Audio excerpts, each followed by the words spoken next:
L'actualité à Nancy et ailleurs. Du 16 au 26 février, Habitat Humanisme Lorraine présente La ville à visage humain, une exposition photo au centre intercommunal de Laxou-Maxéville, présentée dans le cadre du 40e anniversaire du mouvement Habitat Humanisme. Patrick Berger, bonjour. Bonjour. Alors vous êtes en charge de la communication pour Habitat Humanisme Lorraine.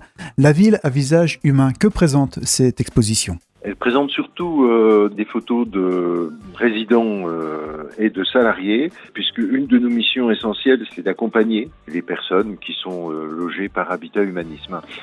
Donc on est plus sur l'aspect humain, l'humanisme, comme notre nom l'indique, que sur l'aspect habitat dont on s'occupe également. Alors cette exposition, La ville à visage humain, a déjà été présentée dans d'autres villes de France. Là, elle fait étape à Laxou jusqu'au 26 février et elle permet de remettre en lumière les différentes missions d'Habitat Humanisme. Est-ce que vous pouvez nous les rappeler ? Oui, nous avons deux missions, loger des gens en situation de précarité.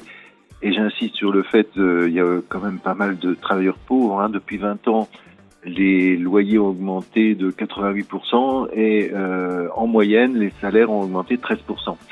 Donc même des gens qui travaillent ont des difficultés à se loger. Et puis par ailleurs, nous accompagnons les personnes, alors en fonction des situations personnelles, individuelles, déjà à reprendre confiance en eux.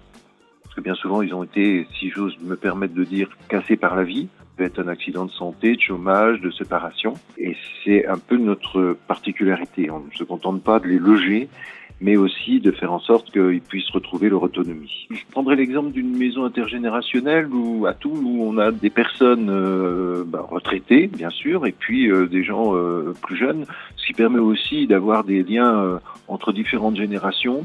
C'est la petite mamie qui va préparer la tarte à la Mirabelle pour ses voisins plus jeunes et c'est un monsieur de 30 ans qui va aider la petite dame qui ne voit plus très clair à aller faire ses courses, par exemple. Donc il y a aussi cet avantage de créer du lien social. Quel message a pour but cette exposition ? Nous sommes essentiellement des bénévoles, hormis bien sûr nous avons quelques travailleurs sociaux et puis des gens qui vont gérer tous les logements. On a 360 logements en Lorraine, dont 280 qui appartiennent à des propriétaires bailleurs. Donc là, ils peuvent s'adresser à notre agence immobilière à vocation sociale. C'est aussi l'objectif de nous faire connaître, bien sûr. Vous avez évoqué des bénévoles. Alors quand on est bénévole, à quoi on s'engage ? Alors les missions sont très variées. On peut être effectivement accompagnant auprès de locataires et puis après on peut s'occuper de communication, de petits bricolages parce que vous avez la petite dame qui veut mettre sa tringle pour le rideau de douche et évidemment elle ne peut pas le faire. Voilà. Donc on ne se substitue pas aux entreprises mais on apporte c'est presque une aide de voisinage même si on n'habite pas les uns à côté des autres. Moi, je trouve ça très intéressant d'être bénévole à Habitat Humanisme parce qu'on rencontre des gens différents, on est évidemment utile et en même temps, on apprend des tas de choses sur le logement en général, le logement social en particulier. J'ai découvert, par exemple, les pensions de famille. Je ne savais même pas que ça existait. Il y en a une sur Thionville, je crois. Oui, nous en avons une Thionville et puis on a d'autres projets, évidemment. On cherche toujours à proposer de plus en plus de logements. Quand il y a 4 personnes qui viennent nous voir pour être logées, on n'a malheureusement qu'un seul logement de disponible. C'est dire les besoins en logement. On cherche aussi des bénévoles, on en a parlé. Et puis, même si les gens n'ont pas le temps, ils peuvent être donateurs avec des déductions fiscales sur l'impôt sur le revenu. Alors, vous cherchez des bénévoles, mais aussi des propriétaires bailleurs ? Oui, tout à fait. Il y a 280 logements qui appartiennent à des particuliers et qui sont gérés par nos professionnels. Il faut être disponible et compétent parce que c'est quand même un domaine très pointu. L'exposition photo La ville à visage humain est à voir du 16 au 26 février au centre intercommunal de Laxou-Maxéville. C'est au 23 rue de la Meuse à Laxou.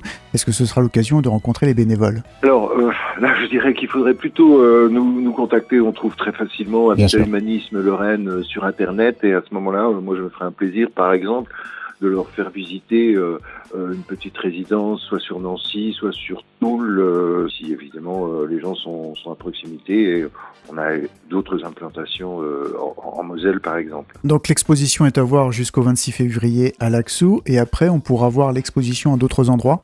Oui, au mois de mars, du 5 au 26 mars à la Brasserie Saint-Georges à Nancy. Ensuite, elle sera au mois d'avril au département, au conseil départemental. Et puis ensuite, écoutez, j'espère qu'on pourra la présenter aussi en Moselle. Donc ça va être tout un voyage en 2026-2027 pour cette exposition. Parfait. Merci beaucoup, Patrick Berger. C'est moi. Merci bien à vous. L'actualité à Nancy et ailleurs. C'est sur Fudget. Pour y participer, contactez-nous au 03 83 35 22 62.